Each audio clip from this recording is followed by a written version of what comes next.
In this video, I'll be showing you how to download and install Roblox on your Android phone. It's a very easy tutorial, so if you find this video helpful, be sure to drop a like and subscribe.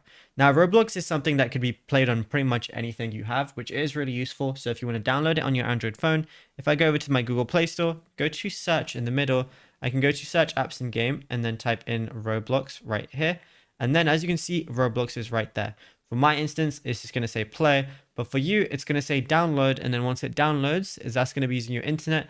Then it's just going to be installing on your device. Now, the speed of that just depends on, your internet and everything. What you can go ahead and also do is go over to Google Chrome, and then we want to go over to search and then type in Roblox like so. And then we can just go ahead and download Roblox as well, where it says continue in app, which is going to prompt you to download Roblox too. Now, if you found this video helpful, be sure to drop a like and subscribe. And also be sure to check out all the other tutorials that we've been posting on the channel as well, because there is a lot to go through and you might find something that you didn't know about yet.